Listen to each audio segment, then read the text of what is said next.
You might remember last year in 2017, the Cultural Arts Center had done an exhibition called Pasos de Art in our main gallery downstairs. It was an exploration of some of the Latino voices in our arts community. And it was such a superb showing of work. We just couldn't let that land on its own and just end. We decided to kind of keep that effort up. And we've been working with a lot of great partners to identify artists for these shows. And so now we've got Pasos de Art 2018 in our loft gallery here. And one of our artists, Jeremy, is joining us today. But one of our organizers, Deanna Pagan, is with Kappa. She is the manager of inclusion and community development for Kappa. She's going to talk for a minute, because that's all she has. She's getting ready to launch the Festival Latino, which is coming to downtown in just a couple of minutes, right? And she'll tell you a little bit about what's happening with the festival, and maybe a little bit about how Pasos de Art came to be. So please join me in welcoming Deanna. Thank you. So my name is Deanna Pagan, and I, as my t-shirt states, I was born and raised in Chicago, and my family is from the Dominican Republic. And I have lived in Columbus for about 20 years, and have been working with Kappa for, it'll be 10 years in September. And Kappa has also been producing Festival Latino for 10 years this year.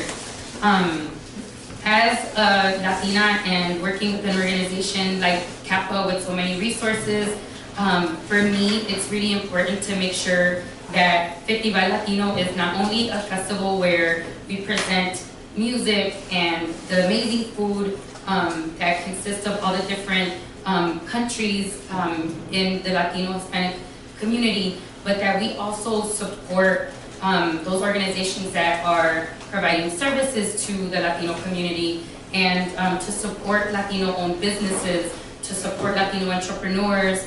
And so my job a lot of times is to find those creative ways and outlets to make sure that we're creating those opportunities through Festival Latino.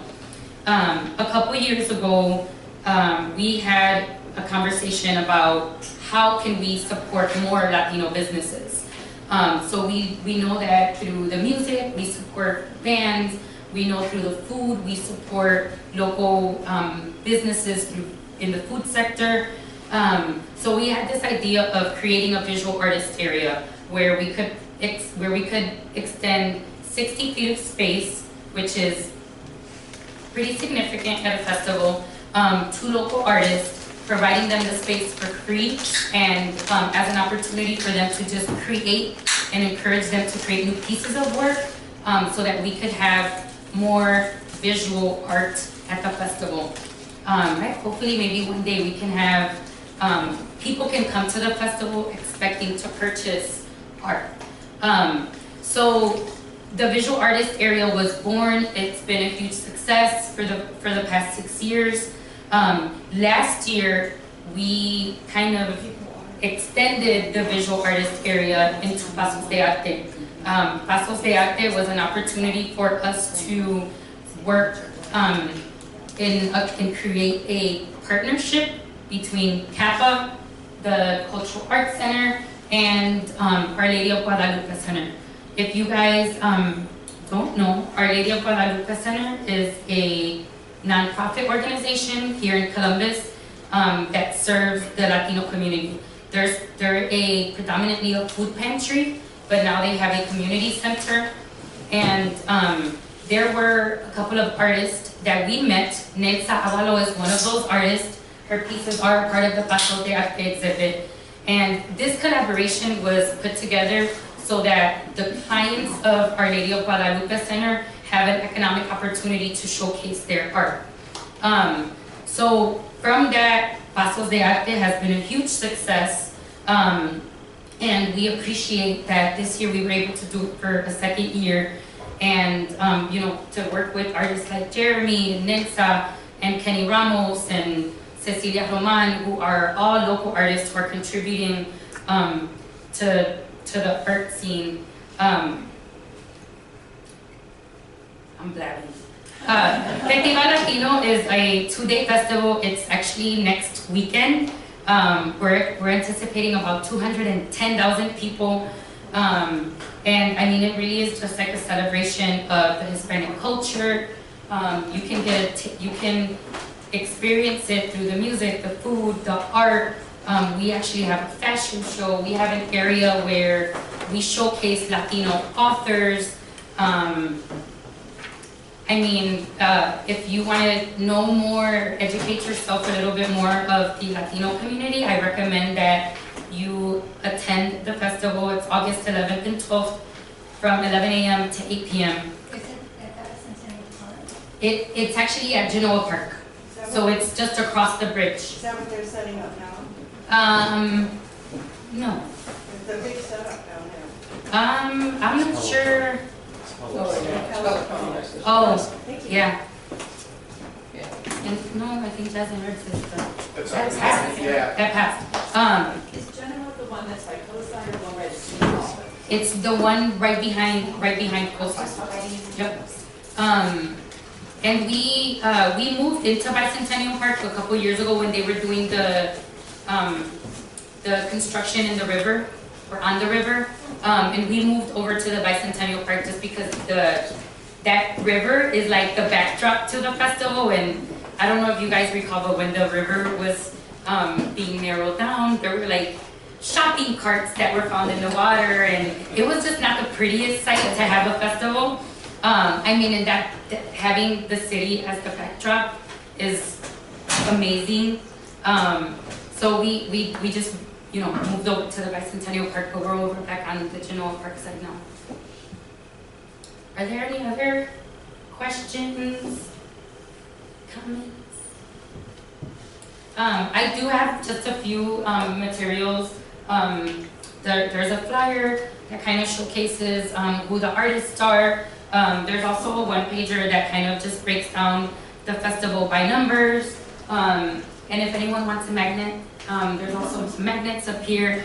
And I hope that you guys can attend the festival, and if you haven't had a chance to look at the exhibit just outside this room. So with that, I will go ahead and introduce Jeremy Rosaario, who is a That's me. who is an author, not an author, a visual artist, painter, and also a graphic designer, and has just been an amazing part of the art world in our community. So with that, Jeremy. All right. Thank you. Just so you know, you do not have to speak Spanish to go to the festival. I'm actually honored that the Cultural Center and Pasos de Arte exhibit have us over here. It's kind of fun to be able to get pieces of art out of my basement and show them and be able to show it to people. I did not put an agenda in regards to not knowing what the audience was going to be, if it's mostly students of painting, drawing, or just art enthusiasts. But I wanted to, all of the above. Okay, so I'm going to give you some brushstrokes about maybe my intent to fine art and my design intent, as well as how I approach graphic design, which is what I do for a living, in hopes that that can inspire you to create and go out and do some really fun things. I came to the United States when I was 17 to attend CCAD, the art college downtown. Can everybody hear okay? Yes. No, try again. Can everybody hear okay? I'd rather not use it. I turn it off. And to me, it was the beginning of a dream. I grew up in a very crazy background.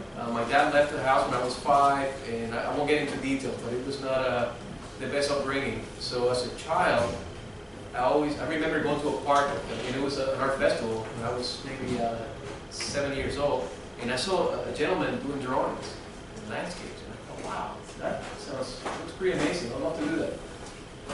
And hey, how are you? Hi. So that was the beginning of an interest to pursue visual art. kind of took me to a better place where I could express and capture the world around me. Loved it. At age 12, I submitted some work to a magnet school in the island. So they teach 3 hours of art a day. And during the years 7th through 9th grade, I was able to experiment with a lot of media. We're doing all your regular classes, but you take 3 hours of artwork. Math, Spanish, English, everything. And that really exposed me to the idea of experimentation. Every day trying to try different things. It was always fostered that kind of appetite to do something different. In the high school years, you had to specialize in some of the different labs. You had to become a photographer, a painter, graphic designer, etc. So I kind of went down the route of painting. And because of the school is producing some pretty good work, it caused attention from a lot of colleges in the U.S. To go down there and recruit students. And the day the CCAB showed up with materials, I was sick at home. But my teacher, he saved the one application that they left behind. And he told me, buddy, if I give you this, you better apply to it. You're going there. Which I did. And again, because of our financial situation at home and all that, it wasn't the best. So I worked really hard that summer to put together $250. I got accepted in school, and I flew here with a backpack and 25 bucks. And I didn't speak English. So it was scary. You know, it was a little scary. But I thought, hey, why not? Let's do it. Let's try to start a new future. And that was a little bit of the background of my interest in art. Fast forwarding, my first job out of college, I worked for Hallmark Arts in Kansas City, and they have a phenomenal staff of artists, they're incredible painters. And these guys are painting butterflies for a living and little teddy bear, but yet on the side they're creating this masterpiece. It's kind of neat. Give you an idea of how pays the bills. Greeting card industry. This is in Kansas City, Hallmark Arts, and relocated to Ohio and to pursue, since I was trained in graphic design, been in multiple companies working on branding and advertising.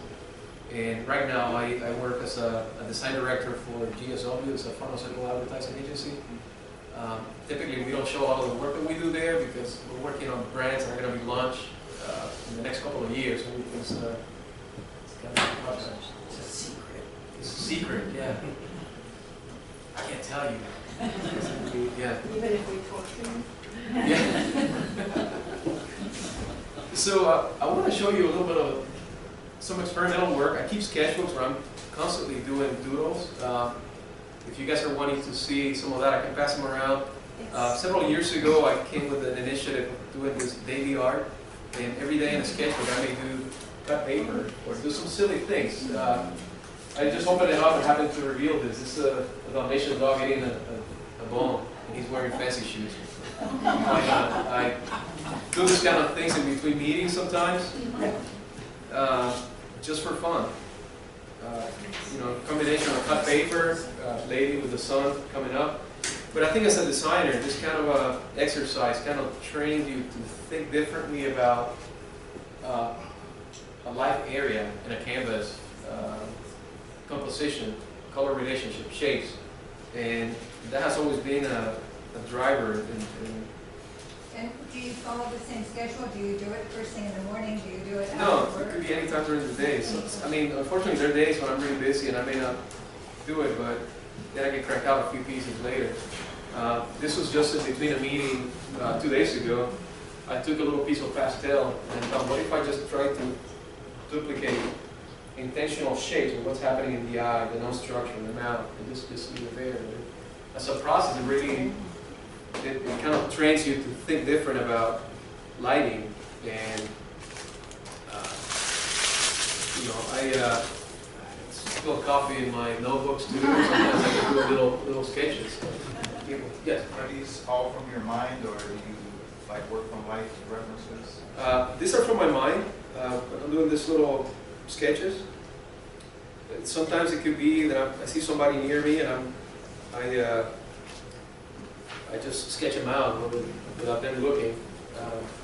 Sometimes it can be pieces to inspire others. I had a coworker who was a writer that we lost him last year to cancer, But I came to the initiative every day trying to do a positive card for him. His name is Ron.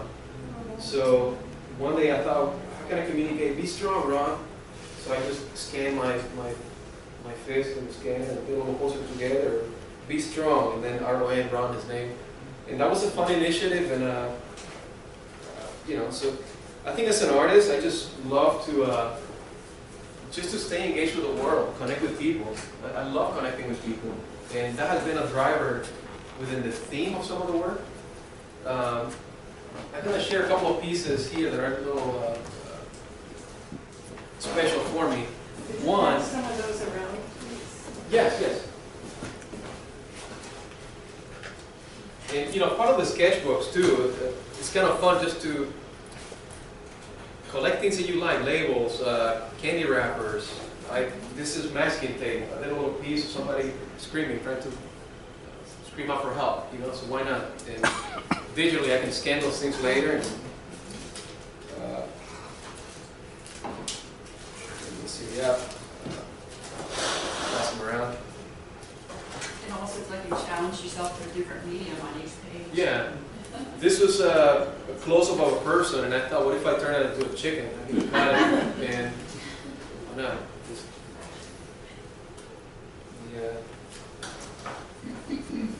I'll pass these around, and then while I'm passing this around, I'll talk about Heart of the Storm.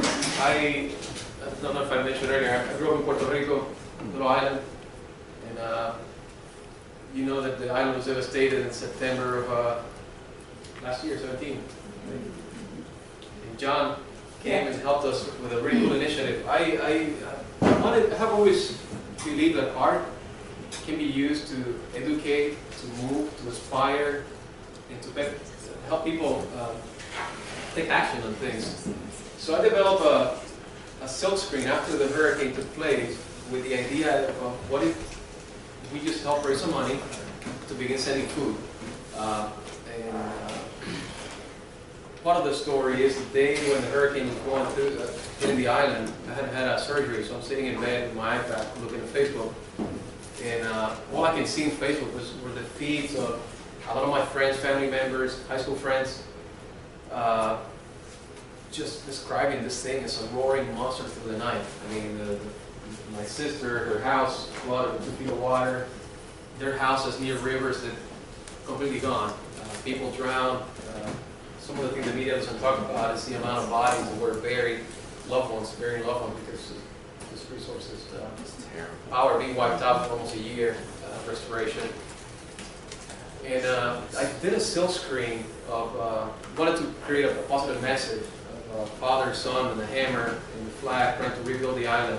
From the proceeds of selling that artwork, we turned our living room into a warehouse. We were getting canned, non-perishable foods, flashlights, medical supplies, you name it, and we sent more than 300 boxes. And this was kind of a cool initiative because we were putting a little label on the silk screen into the box, and it gave people a notion that, you know what, things are crazy, but let's focus in a new beginning. And that was really the notion. We have friends that were telling us that some of those food meant a lot because imagine not being able to go to a grocery store because they're empty. And the little money that you have is being used to run generators, so you can keep a refrigerator running through the night with insulin or things like that. And it was a really stressful time. They said, you go home and you see a box with no perishable items. And it really touched it. You see, following that, I thought, what if instead of food, if we do something a little bigger and try to go down there and rebuild a roof of a house? I believe that the numbers in the last couple of months, there were still close to 40,000 homes without roofs still in the next hurricane season this year. So I thought, what if I develop a series of prints to sell, to put together a team and go down there and rebuild the roof of the home? And these pieces are an extraction out of that series called The Heart of the Storm. I had a couple of art shows, and the money raised, we put together a team of volunteers that went with us, and it really changed our life. What we saw there, it was just beautiful. We really connected with people, and the story the stories were profound. We had hoped to go and help a family. It's a two-story building, and I need to let John know the update. Okay. Carlos, they have a roof now. Oh, cool. I'll send you a picture. Because of the lack of materials, we were not able to help that house. Instead, we went across the street, and we worked with a lady named Sonia. Sonia has been dealing with depression. Her husband left her. It was really not a really happy time in her life. But the strange thing is, the group of volunteers that we had, we were a total of 12 people, some from Central Ohio, some from California, and when we got there, Sonia had told me, the lady we were helping, 12 people showed up, and we're doing an inspection to see what we need to purchase and take care of the house. And this lady said to me, you know, this is the craziest thing, but last night, I came to the conclusion that God doesn't exist. I've been crying out to God for months, and to help you understand what's happening in front of her house, everything had fallen down. Concrete, electrical poles. To get access to that neighborhood, the neighbors had to come out with sledgehammers and do everything. Go to the grocery store, they didn't have anything. And she said, you know, last night, I'm praying, crying out to God, and then today, 12 strangers out of nowhere show up to my house, and they're getting ready to work. And as an artist, I just love that kind of human connection, to see how art can, you know, be a catalyst or springboard to be able to do this for people. So the series, Heart of the Storm, it's a total of 7 pieces. I don't have them all in here, but I extracted a few, and they really capture the horror of that night and following the next couple of weeks. One of the stories that I heard, talking to my mom, she had shared with me how, again, just the sounds of the wind from like a roaring monster. The next day when people opened their doors and walked outside, first thing they saw was like hundreds of dead birds everywhere. Wow. Really, really eerie if you think about it. So this piece here, it really depicts that moment when you have been a super scared all night, and all of a sudden you open that door and see what's in front of your eyes.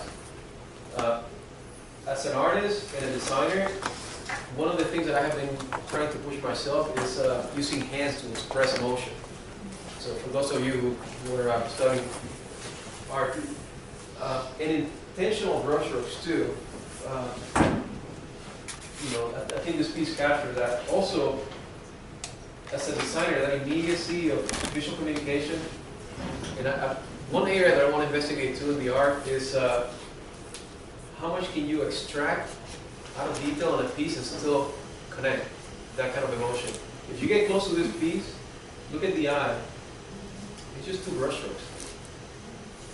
That's all it is, 2 brushstrokes. You see, but I see it. Another thing that I'd like to share, one of my beliefs in art, and since I do branding also, I study color a lot, color presentations and things. But I came to the conclusion too that color doesn't exist by itself. You need to have a complementary behind it. So a lot of my pieces, you will see that I begin with a complementary color. This one is a red background before I painted the yellow, so you can see a little bit of that vibrancy. It really helps. It helps make the yellow. I don't talk about this to people because they think I'm crazy. My dad tells me, hey, you don't have a real job to talk about color. So as the series progressed for Heart of the Storm, the next couple of pieces, they had the same type of emotional connection of utilizing big hands and really describing the devastation. But then it got to a point where it transformed into something better, and it was with this piece of precious belonging that I didn't want to finish the series with everything being negative, but instead this reminds us of our humanity, and what a better way to represent it than using the love of my mom and raising that child, letting him know it's okay, we're together. I don't have the other two pieces too. The very final one is the hand of a caregiver on the top of the head of the child, and the child has a little bearing in the hand. With big brush up for that too, with the idea of a better future. I have another piece outside that read in Mr. Gravel? Is that okay? Sure. Yeah. This is one of my favorite pieces too out of the series. And imagine when everything is lost and we just came to the conclusion that we have each other. And this actually was inspired too by the story of the Good Samaritan. Did anybody knows that story? So I'll do the quick version for those who don't. There's just three guys that walk by the street and there's somebody that was bleeding. The first guy, he was a religious leader, right? And he looks at the guy and decides to keep going. Second guy, the same thing. He had a high position in his church. Ignore him, takes off. The third guy, he was a Samaritan. And for you to understand the relationship between Samaritans and Gentiles, it looks like the Michigan and Buckeyes now. They don't like each other, right? So this guy decided to ignore racism. The third guy, he thought, you know what? This guy's hurting. I'm going to get down there, clean his wounds, take him into an inn. So he went to the Hilton next door and said, hey, here's some money. Take this guy, take him in here, feed him, anything he needs, I'll pay for it. So this guy, he had a good reputation in town, I'm assuming. Because if I show up to the Hilton with Susan and say, hey, take care of Susan here, they'll be like, dude, I don't know who you are, right? And then, later, as you go through the passage, this is, Jesus was talking to the people, saying, which one who actually did the right thing? He's the third person. And then he reminds us gave us this command that love your neighbor. Love your neighbor. He didn't say, don't love your neighbor, we're Michigan fans, right? I really don't care about football. I just use that example. Growing up with the island. Oh, hey, cool, man. Awesome. Growing up in an island, I never watched them there. So, I zooming in into the actual graphic intention of the piece, I just wanted to capture that moment when none of these two people have anything. They have gone through an extreme catastrophe, yet the humanity of being able to place a hand, lift them up, and loving a neighbor, that's what this piece is the inspiration behind it. Thank you. Yes, this piece is, because of the urgency, I'm a traditional painter. Because of the urgency, I had like 2 weeks to put together a show. I decided to work digital, but digital the way that I typically work when I paint with oils. So I use an iPad, and I downloaded an application called Procreate. I have an Apple Pencil, and Procreate works in layers like Photoshop. I can create a canvas, start drawing, and then paint on top of it in different layers. And I have some of the pieces here. So these are prints of that? These are janky prints on a carbon paper. Yeah. And I have a resource of somebody that can actually print this size. Let's see if this is one of the pieces also out of that show. And you can see just the power of the hands also. Why Procreate instead of Photoshop? Photoshop, I will do it in a Mac, but since I have this device here, I just do the app, Procreate, so it's a little simpler.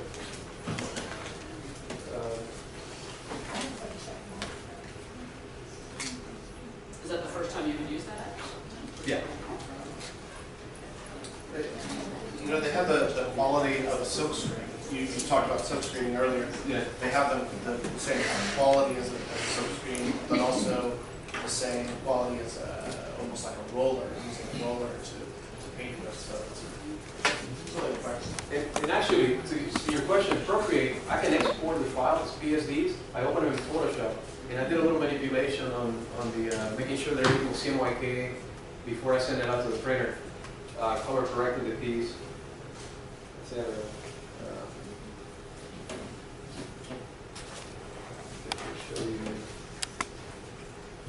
And it allows me to do color variations. Like when I started the red piece, it was actually yellow and blue, which you will appreciate, right? What's your name? Right. Yellow and blue. Okay. And then I think there's red, gray on this one. It should be like red.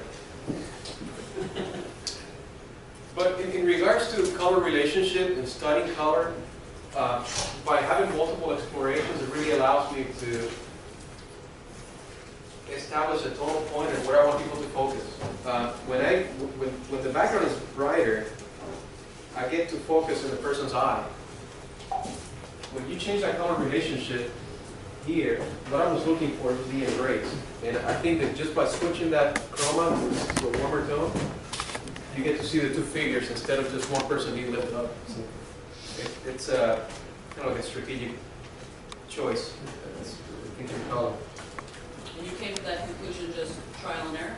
Trying out different colors, or did you say? Yeah, try different colors, and I will print them out and share with a couple of friends. Hey, what do you see here? You know, I'll have to, which I think, as an artist, we always need to be thinking about the power and the quickness, how we want people to respond to the piece. Let me see. I want to share with you too some work in progress for those of you who are doing painting. This captures the same type of a process where I begin with complementary colors before I'm doing my oils. Essentially, I love connecting with people. I was in a grocery store in the town of Fajardo in Puerto Rico many years ago. And right behind me, there was this old guy with a basket full of little pineapple juices. I thought to this guy, pineapple juices, that's pretty cool. And interesting enough, when he spoke to me, he had a poetry memorized. This servant of yours, my name's blah, blah, blah, in Spanish, you know, everything rhymes. And I thought, wow, that's pretty cool. He was 92 years old, and I just asked him, can I get a picture of you for a painting? And a lot of my work, they have a connection with somebody, and I always remember the stories. But if I either pass this around, you'll be able to see the intention in the brushstroke. To me, oil painting is one of the most stressful things that I do. When I'm done with a painting, sometimes I feel like I was wrestling a grizzly bear. And I think part of it is because, I guess, in my graphic intention, I really want to make sure that the one color and that one brushstroke is exactly what it needs to be, and needs to go in the right direction to define volume and define the intensity of the piece. And I need to overcome that fear. Any of you guys are afraid of doing art sometimes? Yeah, It's not like you can remove the layer and do it over well, when you're painting. there has been times when I do that. I grab a rag of turpentine and I erase everything and start over. But this one, I just brought it in just to show you the color relationship. Underneath these brush strokes, you're going to see reds and greens and yellows and blues. And from the distance, I think your eye kind of matches, merges everything, a cohesive relationship. I also love when I travel back home, connecting with some older people. I just love the skin tone of people that are out in the sun all the time. It's a bronze, beautiful color. One thing that I have been learning about that is, for those of you who paint with oils, I'm keeping two hues of each color in my palette. The cadmium red is going to be a little more intense than the light cadmium or the other cadmium. So any light source that is on the shadows, I use the dark one. And on the opposite side, the medium or the light. They're both red cadmiums, but when they mix and you put them down, they give you a different vibrancy. And I think that helps define volume in painting. I just came about that by accident, by experimenting. And I think that's why it's important to try sketchbooks and experiment. Sure. Yeah, it has a photographic quality of detail at a distance. Yeah. But I do have a question. Yeah. In contrast with that picture right there, the ones that you've been showing us just recently, it seems to have a more geometric approach. Is this something that you wanted? That is something that I wanted. Yeah, as an artist, again, I'm always trying different things. And part of the idea when I was working on these is I wanted to do these giant pieces that can be seen from far away in a gallery and get a sense of immediacy and the emotional connection to you to go there. And I feel like too much detail, it gets in the way Yeah. with that. Yeah, I agree. Yes. So part of the exploration for this, I was working with a burnisher. Palette Those of knife? you who are doing printing, yeah, it's pretty cool. Just rolling that and just see what happens. Well, I think, But instead of the traditional drawing where you're building with shapes, and little by little you reveal detail, the idea was to draw with overall shapes. You know, 1, 2, 3 for one finger, 1, 2, 3 for the other finger. If I were to be doing that in pencil, I'm just drawing shapes first, shading the boundaries, and then go with the darker to define. That's well, believe it or not, the ones that have the quasi-geometric shapes in them, I think that they make more of an impression. yeah. I really do. It's got a lot of contact in there. Yes. Question. With this one, is this done with the iMac program? Yeah. That's what I said. So with the Braille, or you said it was a Braille tool, so that it did leave some of the underpainting showing? Yeah. Wow. Yeah. Wow. So one of the things that I like about that software is it allows you to, at least for me, to work the way that I work traditionally, but I don't have to wait a week for the oils to dry. You know, and I felt like at first when I was playing around with the media, I felt like I was cheating. I'm doing art digitally, right? But then several friends told me, no, you're not. This is how you work, and it's part of the process. This is, I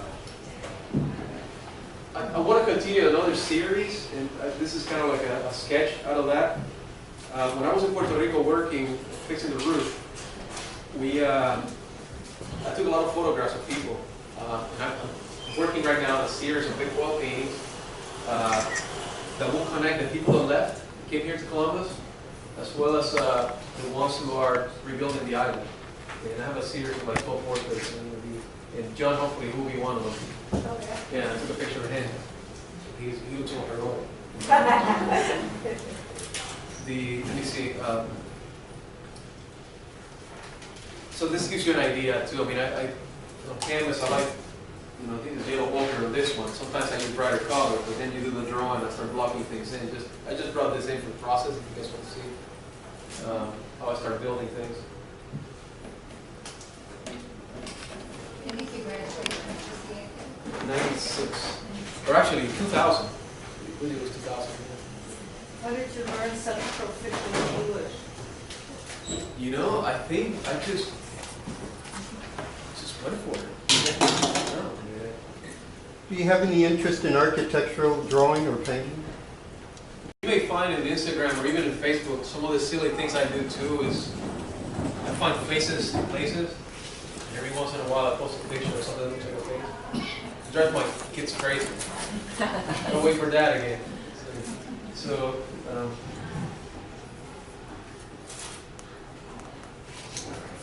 I'll write it here.